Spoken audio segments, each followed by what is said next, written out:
It's time for CityBeat, your source for all the latest news on the city of Thompson. Only on 102.9 CHTM, your radio station. Good morning. You're tuned in to CityBeat. I'm Monika Gul, and joining me is Mayor Dennis Fenske. Thanks for coming in. Good morning. If you have a question you'd like to ask Mayor Fenske, give us a call at 677-8181 to start what's been happening around the city. We've got a light dusting of snow this morning, and we've got a couple of water breaks that we're dealing with. So again, we've got heavy equipment on the streets. Be aware of that and the signage, and we have some slight detours on Gold Ice, so be aware of that as well. And again, slip and fall with the light dusting of snow covers up the ice, so make sure you're sure of your footing and driving. We have the standards out, but take some extra caution on coming to a stop at stop signs and various intersections around the community. For sure. It's winter has definitely come, that's Absolutely. For sure. The city held a second public budget consultation earlier this week. How did that go, and what's the next step in terms of coming up with the 2016 budget? It went very well. We had decent turnout, some good questions, good discussion. It's the second public forum that we had for the budget deliberations. We're in the midst of it administratively. We hope to conclude the budget by the end of February. Then we would have a public hearing when we would bring forth the proposed budget for 2016. General public are more than welcome to that. That would be at City Hall at a date to be determined. And then following that, if there's no changes to the budget, we would bring a resolution forward to council and to formally adopt the budget, and we would submit it. We have to submit it prior to May 15th by regulation through the Municipal Act, but we usually do that early. And so at this point, we're taking information from the general public. The documents are on thompson.ca. Just follow through to the budget presentation. And if you've got questions or you want to suggestions, please, you can do it online there, or you can drop down to City Hall, give us a call, and make your suggestions known, and we can see what we can do in the budget. Tons of ways to get involved, for sure. Absolutely. There was an announcement made earlier this week from the provincial government, which I know is exciting news for many. They've committed $1.4 million towards upgrading the cancer chemo room at the Thompson General Hospital. What does this mean for cancer patients in Thompson? Well, number one, it means a comfortable space, an efficient space, as opposed to what currently patients have to deal with in regards to cramped quarters. And so that's a welcome news to our community and to the patients that are dealing with chemo. And so it was a good announcement from that perspective. It's all about the patient care and the quality of patient care, and that's increased significantly once the facility is up and running. So the next step is bricks and mortar, and that should start soon, and I believe it's going to be completed by year end. That's great. And I know there were some people wondering if this meant that the hospital will be getting an MRI and a radiation therapy unit, but that's not the case, correct? That's something the city is still actively lobbying? Yeah, we've met with Helga Brandt, CAO of Northern Regional Health, and we've talked to Minister Blady as well, Minister of Health. We are pursuing the MRI option for our community. Being a regional health center, the MRI unit would be welcomed, and it would save trips to Winnipeg for that service. The radiation, not so much in the sense that just from an economics perspective, it most likely won't happen in Thompson, and I can understand that. But our next lobby effort will be to have an MRI unit and staff in Thompson for the region. All right, keep an eye out on that. Quick reminder to those listening, if you have a question for Mayor Fenske, call us at 677-8181. Thompson's French school, École Communautaire La Voix du Nord, I don't say it as nicely as they did, but it officially opened its doors Monday. I must admit I didn't realize how big the Francophone community here in Thompson until I was covering stories on this. But this new school is a pretty big deal, right? Absolutely. It's not only the bricks and mortar of the facility itself. It's a nice addition. It's the most recent education building block that we've had opened in our community. We've had a recent announcement in regards to Industrial Trade Center, and in the past couple of years we've had UCN open on campus as well. But as far as the French community, this is something that adds to the fabric of our community. We're a cross-cultural, multicultural community, and as an example, I was at the opening, and as you were there, most of the discussion was in French and English. I followed that up at another meeting yesterday morning with MKO, and where most of the discussion was in Cree and in English. So it just speaks to the cultural fabric of our community, the nature of our community.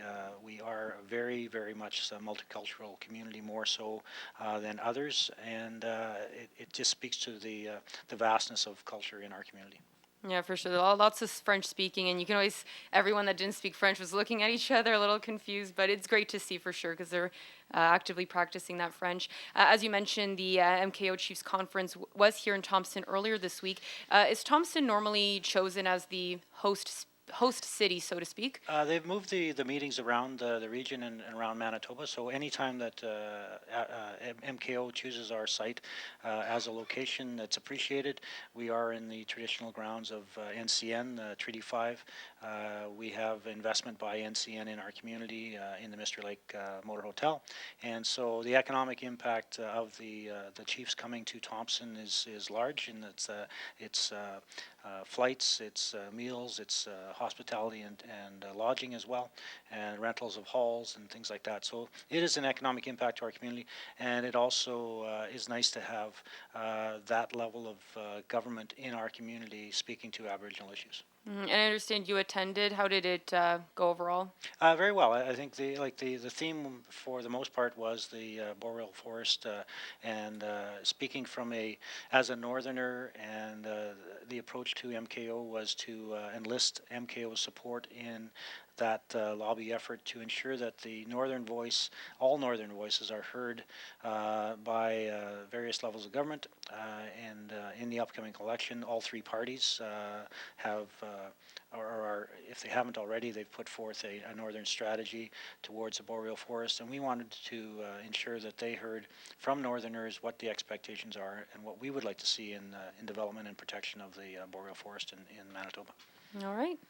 Winterfest is coming up, and I know there's already some few events in the works. How is it all going, and what can people expect?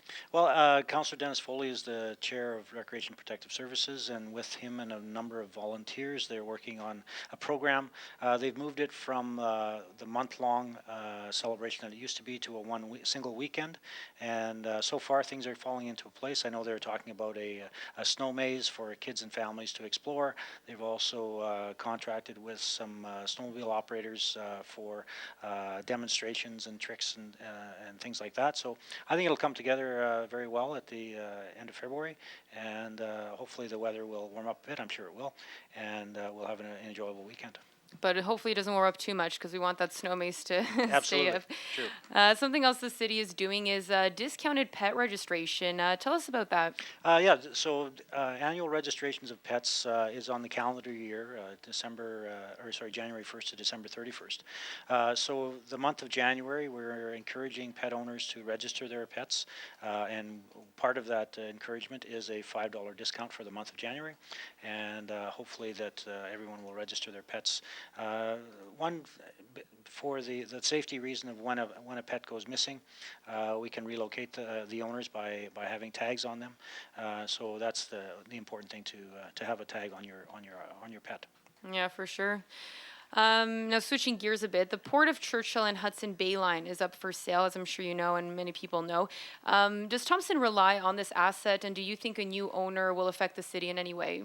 Well, number one, Thompson does rely on this asset. We are, from a transportation services, we are a hub. A lot of the trucking from the south comes to Thompson through the local owner operators, and then it's distributed by train further north. So we are a distribution center, so the rail is extremely important to us as a community. It's also extremely important to the region, for many communities along the Bay Line that is their mode of transportation. And so getting in and out of those communities, the rail line is very important as well. And then ultimately the Port of Churchill, the destination point, and it's a viable deepwater port that currently serves the grain industry. There's lots of opportunities for expansion on that, and given that there's three bodies interested in the purchase of the port, says that there's a financial opportunity for someone. So we're encouraged to see that amount of interest is being expressed in the port. We support the town of Churchill in their efforts to maintain their industry within their community, and we definitely support the region in their efforts to make sure that we have rail service in northern Manitoba. Okay. Before we wrap up for today, anything else you want to mention? I know the Boys and Girls Club is opening. Yeah, a grand opening satellite. today up at McGill Place at 3:30. If you're out and about, just drop by. And so again, on that satellite service, they every time I drive by the Boys and Girls Club that's located on Thompson Drive, um, it's bustling with activity, and that's the reason why they are looking for a satellite service area, and they've looked at McGill Place, and the clients that they will service are within walking distance. So that's an exciting point from the operations perspective. So I'm looking forward to see the kids benefit from the Boys and Girls Club, and the staff benefit from being closer to the clients. Yeah, for sure. Well, that's it for this City Beat. Join us next week around 11:30 to find out what's happening around the city and City Hall. For 102.9 CHTM, I'm Monika Gul. City Beat will be back next Thursday morning at 11:30.